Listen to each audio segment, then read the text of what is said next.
barrios, of the narcos, of war zones like Ciudad Juarez, Tijuana, and Culiacan.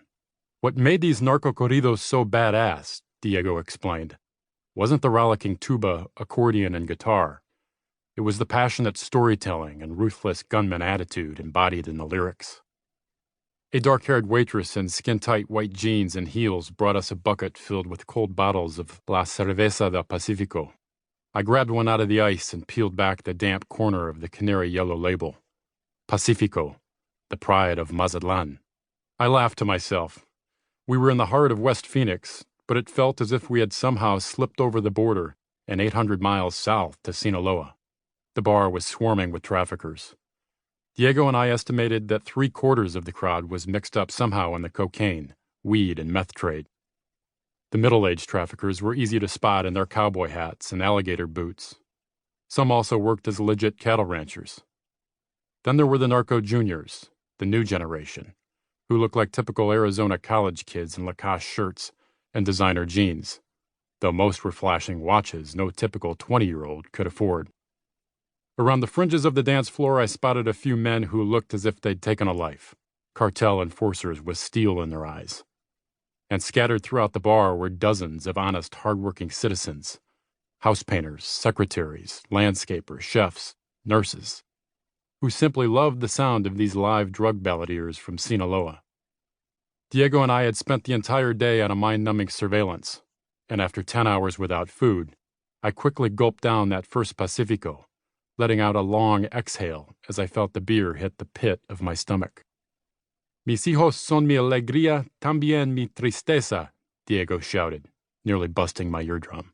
My sons are my joy, also my sadness. Edgar, te voy a extrañar, Diego sang, in unison with the Jaguares band leader. Edgar, I'm gonna miss you. I glanced at Diego, looking for an explanation. Edgar, one of Chapo's kids, was gunned down in a parking lot in Culiacan, Diego said. He was the favorite son, the heir apparent. When Edgar was murdered, Chapo went ballistic. That pinche cabron fucked up a lot of people. It was astonishing how Diego owned the room. Not with his size. He was no more than 5'5", but with his confidence and charm. I noticed one of the dancers flirting with him, even while she was whirling around with her cowboy boot-wearing partner. Diego wasn't a typical t-shirt and baggy jeans narcotics cop. He'd often dress in a pressed-collared shirt, whether he was at home or working the streets. Diego commanded respect immediately whenever he spoke, especially in Spanish. He was born on the outskirts of Mexico City, came to Tucson with his family when he was a kid, and then moved to Phoenix and became a patrolman with the Mesa Police Department in 2001. Like me, he earned a reputation for being an aggressive street cop. Diego was so skilled at conducting drug investigations that he'd been promoted to detective in 2006. 1 year later, he was hand-selected by his chief for an elite assignment to the D.E.A. Phoenix Narcotic Task Force, Team 3, and that was when I met him. From the moment Diego and I partnered up, it was clear that our strengths complemented one another. Diego had an innate street sense. He was always working someone, a confidential informant, a crook, even his friends. He often juggled 4 cell phones at a time. The undercover role, front and center, doing all the talking, was where Diego thrived. While I loved working the street, I'd always find myself in the shadows, as I was that night, sitting at our table, taking mental note of every detail, studying and memorizing every face. I didn't want the spotlight.